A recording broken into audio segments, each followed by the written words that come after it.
What is up, everybody? This is your boy Darth Raider coming in. This is actually my very first video, so we'll see how this goes. Been meaning to do this for honestly since like the start of the season. Just didn't really know how to put it together. But as I checked out some more videos and stuff like that, I think I got a pretty good grasp on it. Obviously, if you guys have any feedback, let me know. Hate to be that guy, but hey, man, subscribe, like it if you do like it, don't like it if you don't like it. Let me know how it feels. Any kind of feedback is going to be awesome. So let's go ahead and get started. Tennessee Titans. We start 10 a.m. tomorrow. It's going to be Pacific. East Coast is going to be obviously at 1 o'clock and stuff like that. I'm super excited to be honest with you. After the fucking shit show that happened last week, I think this is a good game for us to get right. I hate to say it, but it's week 3, and this is already a must-win, which is kind of sad. Part of the frustration, obviously, needs to be with the coaching staff, obviously some of the players, but we're going to go ahead and just get into it and stuff like that. Let's go ahead and start with this injury news. Let's see what we got here. Brandon Bolden looked like he was limited Wednesday and Thursday, but full practice on Friday. Illuminor, he was limited Wednesday, full on Thursday and Friday, so it looks like he might be playing. Although I did see some news that they're going to be starting Mumford, so we can go ahead and get on that a little bit later. We'll see how it goes. I mean, at the end of the day, these guys are rookies. Throwing them live into the fire and stuff like that isn't going to help out. But Tennessee does have some injuries as well, so let's see how that goes. Neil Farrell Jr. Looks like he was kind of off and on, limited, did not participate on Thursday, limited on Friday. So right now he's questionable. To be honest with you, I'm kind of fine if he doesn't play. I don't think I've seen him too much this season, to be honest with you. So we'll see how that goes. Andre James, as you guys saw, that he was actually taken to the hospital right after the game. He had a concussion. He didn't participate on Wednesday. He was limited on Thursday and Friday. From what I saw on Twitter and was reading, he was wearing the red jersey, that no contact jersey. So in my opinion, I don't think he's going to play, so that probably means that Parham's going to be, doing this, the center position again, which actually he did pretty well. I was surprised. I don't like the fact that he is a natural guard, and we're already kind of switching over to center. But at the end of the day, this is part of football. You gotta adjust, you gotta adapt, especially with that, with that O line. Other than that, let's see. Chandler Jones looked like he just didn't practice, just got like a veterans type of excuse. So looks like he was good on Friday. So he's probably going to be playing. Trayvon, one of my guys that I thought he is actually going to make the huge jump this season. I think he is, if he stays healthy, he actually has a pretty good chance to become a Pro Bowl player. So super excited for him. One of my favorites so far on the team. Bilal Nichols, he had a shoulder injury this past game. It looks like he was, didn't participate Wednesday and was limited on Thursday and Friday. So looks like he's going to be playing. I think he's super important to our defense. Although I do think we need somebody else. I do think Bilal Nichols is needs to be out there and plugging up those holes for us. Denzel Perryman, yeah. Didn't participate all week. He's going to be out, along with Hunter Renfro. He's out too because of that concussion. I'm not too sure how to feel about Denzel Perryman, to be honest with you. Dude is great. Tackles a shit ton. Good for morale. But in my opinion, I feel like he's gotten injured a lot throughout his career, and honestly, I hate to say it, but it's one of those things where I'm kind of happy that he didn't get paid out this offseason, because, I mean, look at him now. We would be, forking up a good amount of money for him to just be sitting on the bench. So I hope he recovers quickly. He's a great leader for us. He got to see, on his jersey this year, so he's definitely one of the captains. He's super vocal, he's super likable. He's just kind of injury prone, so that it's one of those things where you want to pay someone that's going to be injury prone or not. Me personally, I don't like that. So let's see if he can get back and produce for us, so that way he can earn that paycheck that he's been looking for the last few years and throughout the last couple of different teams. Hunter Renfro, yeah, like I said, concussion. He's going to be out. Dude got cracked. Uh, yeah, it is what it is. Time for for the other guys to step up. Mac Hollins, hoping that he continue on performing.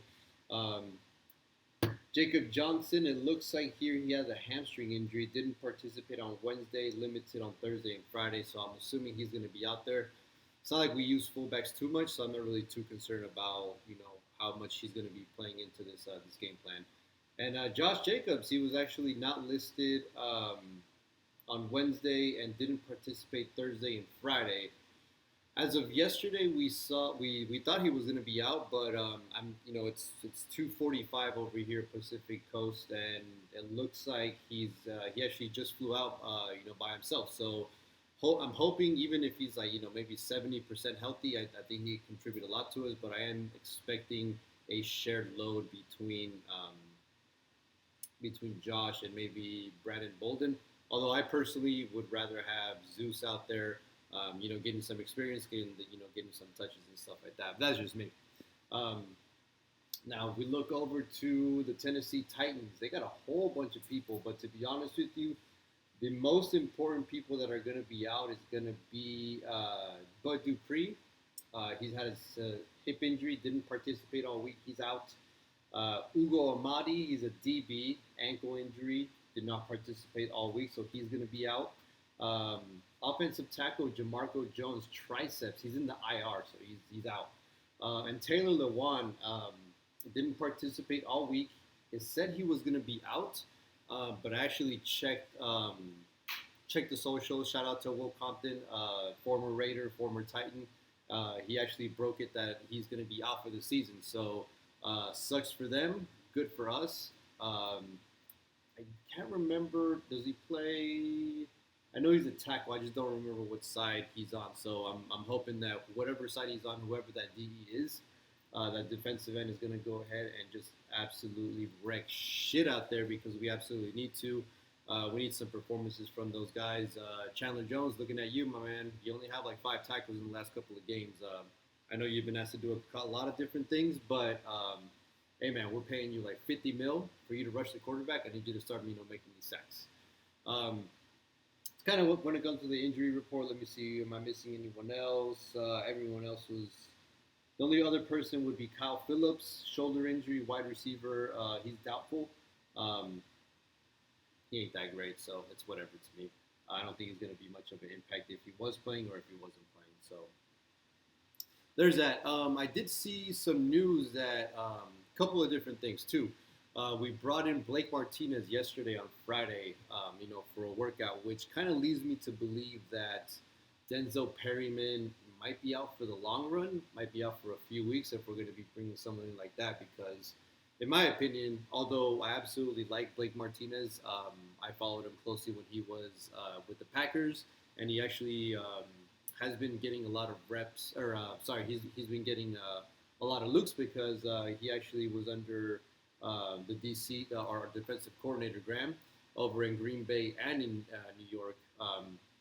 He didn't produce too much last year because he was injured. I think he tore his ACL.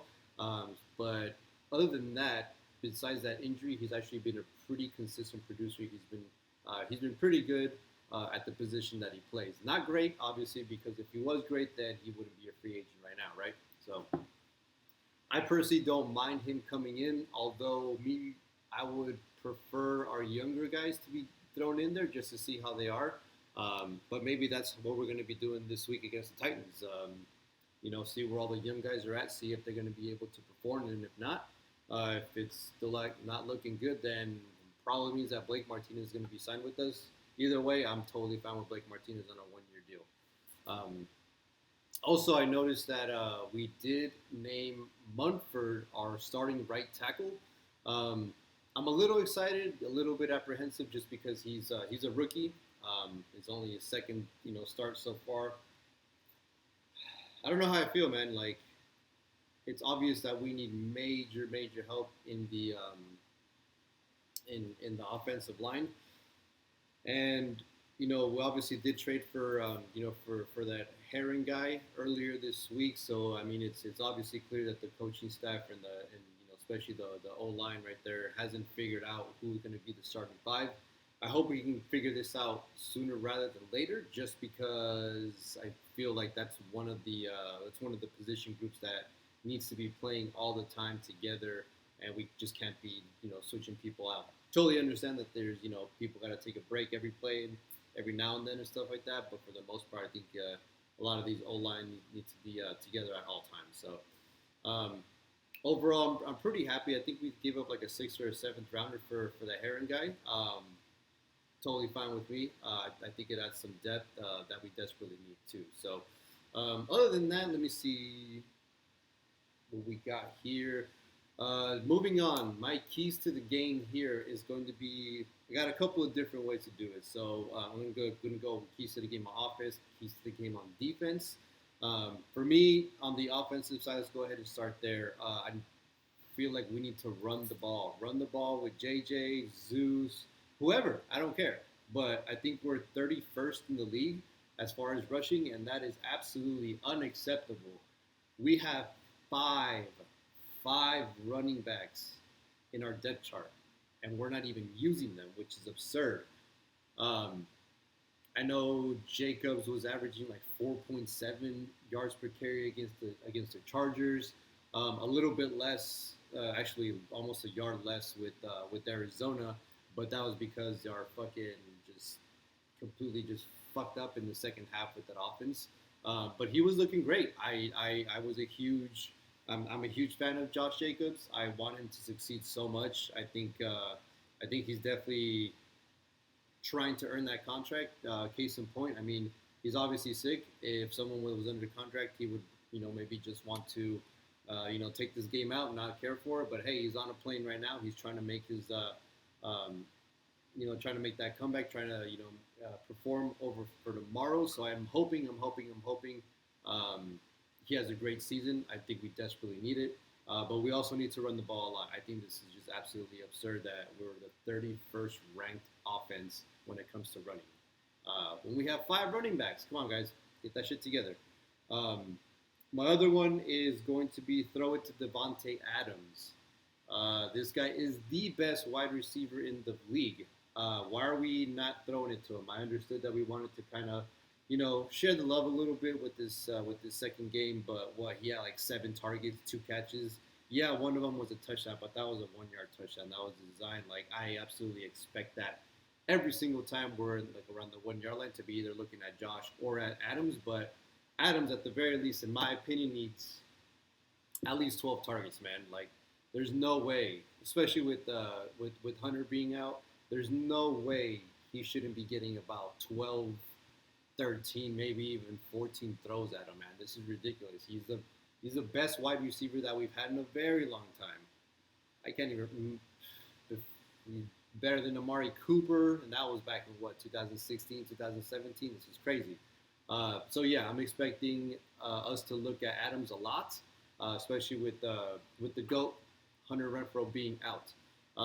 One thing I haven't seen too much, and maybe maybe it's just how the game was being played out, especially against LA and especially against Arizona. I didn't feel like I saw too many play action.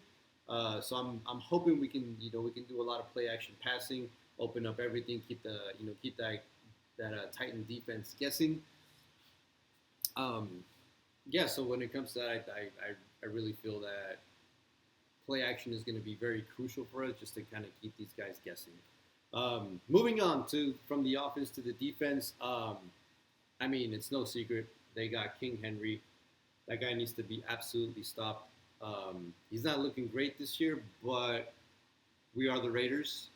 We tend to do this someone can be having a shit year, and then when it comes to playing us, they just fucking blow up, like just go off. Um, Maybe it's just my PTSD right there, but it is what it is. At the end of the day, I think we need to stop King Henry the most because I don't even know who's going to be quarterback right now. I don't like I Tannehill looks like absolute trash. Malik Williams obviously doesn't look like he's ready. He looks more like a running type of quarterback.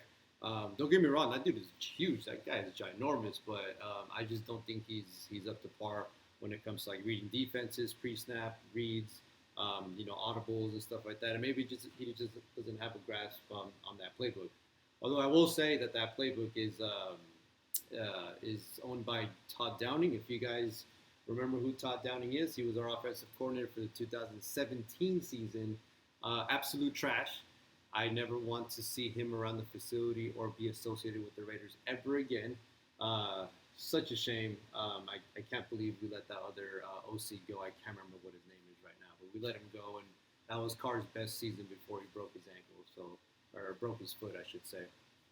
Um, Going back to keys to the game for defense, I think we need to be pressuring whoever's at quarterback. If it's going to be Tannehill, obviously we need our defensive ends to be applying that pressure. Max, I need him to actually be sacking this quarterback. Maybe it was just one of those things where just Kyler Murray was just way too slippery, but that was about I want to say at the very least 2 to 3 plays where Max Crosby could have sacked him, especially towards the end of the game. I think maybe it was like 1 or 2 fourth and whatevers to extend that drive where Max could have sacked him and could have just like straight up just ended the game.